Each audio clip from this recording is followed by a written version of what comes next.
Désalier, que se había cansado tanto repitiéndole más de una vez el segundo a fin de diciembre y el tercero en febrero, se asombraba de su ardor. Entonces volvieron las viejas esperanzas. En 10 años era necesario que Frederick fuera diputado, en 15 ministro. ¿Por qué no? Con su patrimonio del que dispondría pronto podría primero fundar un periódico. Ese sería el comienzo. Luego se vería. En cuanto a él, ambicionaba siempre una cátedra en la Facultad de Derecho. Defendió su tesis para el doctorado de una manera tan notable que le valió las felicitaciones de los profesores.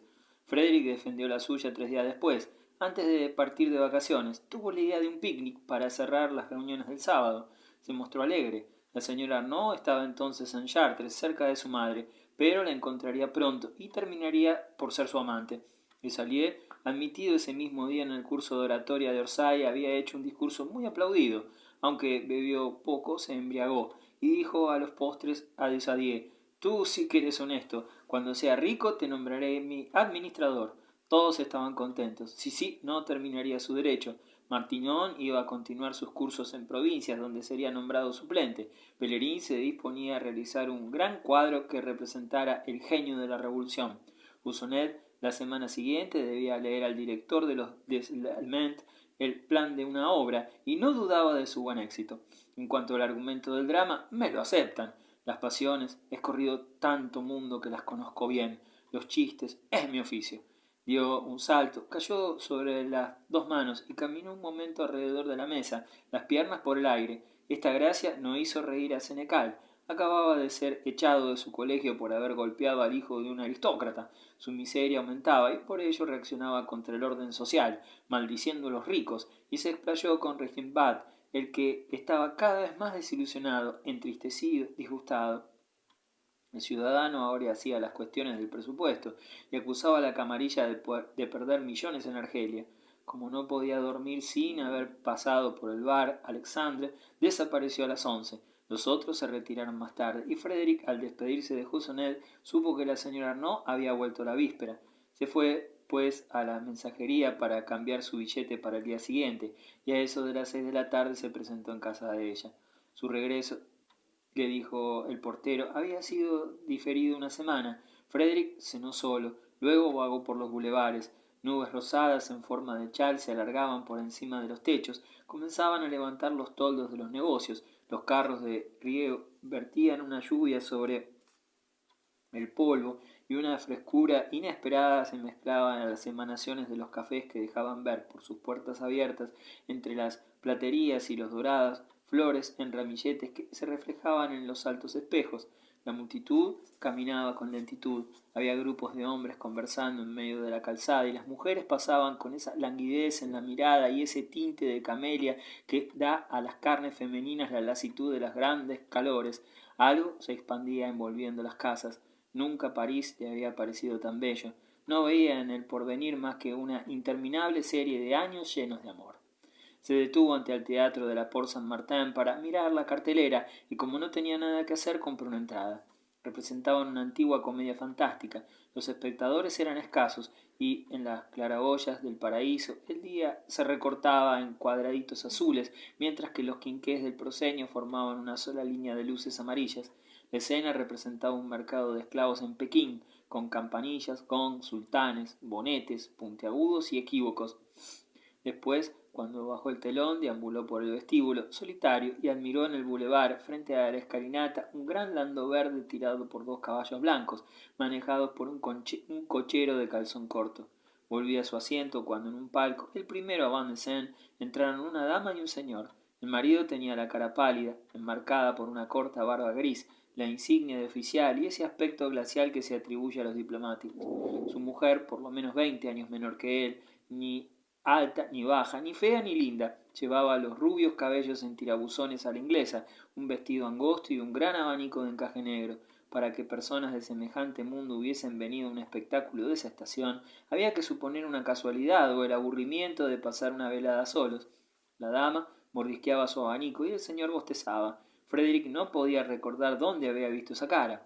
En el entreacto siguiente, mientras atravesaba un corredor, los encontró a los dos. A su vago saludo, el señor d'Ambreuil, reconociéndolo, se acercó y se excusó enseguida de sus negligencias imperdonables.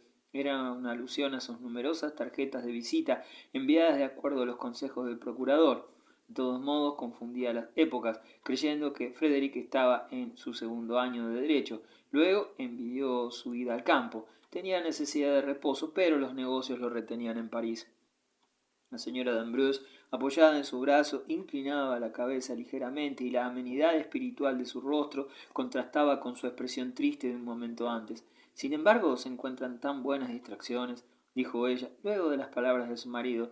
¡Qué espectáculo tonto! ¿No es cierto, señor? Y los tres quedaron de pie, conversando de teatros y de plazas nuevas, y de piezas nuevas. Frederick, habituado a los mohines de los burguesas provincianas, no había visto en ninguna mujer semejante naturalidad de maneras, esa simplicidad que es un refinamiento y en la que los ingenuos encuentran la expresión de una simpatía instantánea. Contaban con él a su regreso. El señor d'Ambreuil le encargó recuerdos para el viejo Roque. Frederick no se olvidó de contar ese encuentro a Desailly. Magnífico, respondió el procurador, y no te dejes convencer por tu mamá. Vuelve pronto. Al día siguiente de su llegada, luego del almuerzo, la señora Moreau condujo a su hijo al jardín.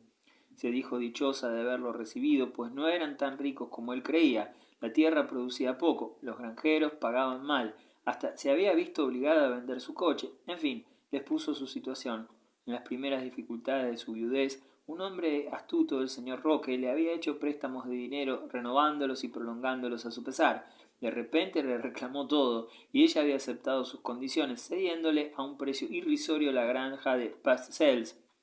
10 años más tarde, su capital desaparecía en la quiebra de un banquero del Molin por temor a las hipotecas y para conservar las apariencias útiles al porvenir de su hijo. Cuando el viejo Roque se presentó de nuevo, lo había escuchado una vez más, pero ahora no le debía nada. En una palabra, quedaban alrededor de 10.000 francos de renta, de los cuales 2.300 eran para él, todo su patrimonio. No es posible, exclamó Frederick. Ella hizo un movimiento de cadera significando que aquello era posible. Pero su tío le dejaría algo. Nada, era menos seguro. Y dieron una vuelta al jardín sin hablar. Al fin lo atrajo contra su corazón y con una voz que las lágrimas ahogaban. Ah, mi pobre muchacho, tuve que abandonar muchos sueños. Y se sentó en el banco, a la sombra de una gran acacia. Lo que le aconsejaba era emplearse como procurador en lo del señor Proudhon, abogado, quien le cedería su estudio si era capaz de acreditarlo. Podría revenderlo y encontrar un buen partido. Frederick no escuchaba ya. Miraba maquinalmente sobre la cerca el otro jardín de enfrente. Una niña de más o menos 12 años que tenía los cabellos rojos estaba allí completamente sola. Se había hecho aros con bayas de cerval. Su coselete de tela gris dejaba al descubierto sus hombros, un poco dorados por el sol. Rastros de dulce manchaban su pollera blanca. Tenía como una gracia de joven bestezuela salvaje en toda su persona, a la vez nerviosa y flexible. La presencia de un desconocido sin duda la asombraba, pues se había detenido bruscamente con su regadera en la mano, fijando en él sus pupilas de un límpido verde azulado. Esa es la hija del señor Roque, dijo la señora Moreau. Acaba de casarse con su sirvienta y de legitimar a su hija. 6. Arruinado, despojado, perdido, se había quedado en el banco, como aturdido por una conmoción. Maldecía la suerte. Hubiera querido golpear a alguien y para aumentar su desesperación sentía pesar sobre sí una especie de ultraje, un deshonor, pues Frederick se había imaginado que su fortuna paterna alcanzaría a ser de 15.000 libras de renta, y lo había hecho saber de manera indirecta a los Arnaud. Iba a pasar entonces por un charlatán, un bribón, un vulgar aventurero que se había introducido en la casa de ellos en la esperanza de un provecho cualquiera. Y ella, la señora Arnaud, ¿cómo podría volver a verla? Esto era, por otra parte, completamente imposible, no teniendo más que 3.000 francos de renta. No podía alojarse siempre en el cuarto piso, tener por sirviente al portero y presentarse con pobres guantes raídos en la punta, un sombrero graciendo, la misma levita durante todo el año. No, jamás. Sin embargo, la existencia sin ella sería intolerable. Muchos que no tenían fortuna vivían bien, Desailly entre otros, y se sintió cobarde al dar semejante importancia a cosas mediocres. Tal vez la miseria centuplicaría sus fuerzas. Se exaltó pensando en los grandes hombres que trabajaban en las guardillas, Un alma como la de la señora Arnaud debía emocionarse con ese espectáculo y se enternecería.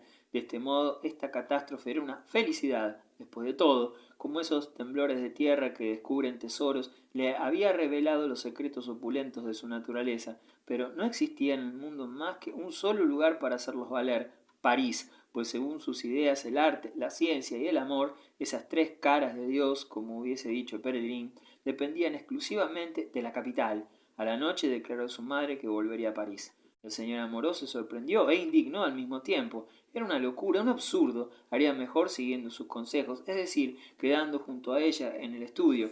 Frederick se encogió de hombros. Vamos, pues, encontrándose insultado por esta propuesta. Entonces la buena señora empleó otro método. Con una voz tierna y sollozos pequeños se puso a hablar de su soledad, de su vejez, de los sacrificios que había hecho, luego haciendo alusión a su próximo fin. Un poco de paciencia, Dios mío, pronto quedarás libre. Esas lamentaciones se repitieron 20 veces por día durante 3 meses, y al mismo tiempo las delicadezas del hogar lo corrompían. Gozaba de un lecho más blando, de las servilletas sin desgarrones, tanto que cansado, enervado, vencido finalmente por la terrible fuerza de la dulzura, Frederick se dejó conducir a lo del abogado Prudhomme. No mostró allí ni ciencia ni aptitud. Lo habían considerado hasta entonces como a un joven de grandes posibilidades que debía ser la gloria del departamento. Fue una decepción pública. Al comienzo se decía a sí mismo: es necesario advertir a la señora Arnaud, y durante una semana había meditado cartas ditirámbicas y cortas esquelas en estilo lapidario y sublime. El temor de confesar su situación lo retenía. Luego pensó que era mejor escribir al marido. Arnaud conocía la vida y sabría comprenderlo. Finalmente, luego de 15 días de vacilación, no debo volver a verlos más, que me olviden. Al menos no habré descendido en su recuerdo. Ella me creerá muerto y tal vez se lamente. Como las resoluciones extremas le costaban poco, se había jurado no volver nunca más a París y ni siquiera informarse acerca de la señora Arnaud. Sin embargo, extrañaba hasta el olor de gas y el ruido de los ómnibus. Pensaba en todas las palabras que le había dicho, en el timbre de su voz y en la luz de sus ojos, y considerándose como un hombre muerto no hacía nada, absolutamente. Se levantaba muy tarde y miraba por su ventana a los caballos de las carretas que pasaban. Los 6 primeros meses, sobre todo, fueron abominables. Ciertos días, sin embargo, sentía una gran indignación contra sí mismo. Entonces salía, iba a los prados semicubiertos durante el invierno por las inundaciones del Sena. Las líneas de álamos los separaban. Aquí y allá se levantaba un puentecito. Vagabundeaba hasta el anochecer, desparramando las hojas amarillas, aspirando la bruma, saltando los fosos. A medida que sus arterias latían más fuerte, lo arrastraban deseos de acción furiosa. Quería hacerse cazador en América, servir a un payá en Oriente, embarcarse como un marinero, y volcaba su melancolía en largas cartas a Desaulliers. Este se esforzaba en comprender. La conducta cobarde de su amigo y sus eternas jeremiadas le parecían estúpidas. Pronto su correspondencia se hizo casi nula. Frederick había dejado todos sus muebles a Desailliers, que guardaba su alojamiento. Su madre le hablaba de ellos de cuando en cuando. Al fin día confesó que los había regalado, y ella se lo reprochaba cuando recibió una carta. ¿Qué es?, dijo ella. ¿Tiemblas? No tengo idea, respondió Frederick. Desailliers le hacía saber que había recogido a Senecal y desde hacía 15 días vivían juntos. Entonces ahora Senecal vivía entre las cosas que provenían de los Arnaud. Podía venderlas, hacer observaciones, burlas. Frederick se sintió herido hasta el fondo de su alma. Subió a su habitación. Tenía ganas de morirse. Su madre lo llamó. Era para consultarlo a propósito de una plantación en el jardín. Este jardín, a la manera de un parque inglés, estaba separado en el medio de un cerco de varillas, y a la mitad pertenecía al tío Roque, que tenía otro para las legumbres, al borde del río. Los dos vecinos, enojados, se abstenían de aparecer en el lugar a las mismas horas, pero luego que Frederick había regresado, el buen hombre se paseaba por allí más a menudo, y no ahorraba cortesías al hijo de la señora Moreau. Lo compadecía por tener que vivir en una ciudad pequeña. Un día contó que el señor d'Ambreuil le había pedido noticias suyas. Otra vez se extendió sobre la costumbre de Champagne, donde el origen materno ennoblecía.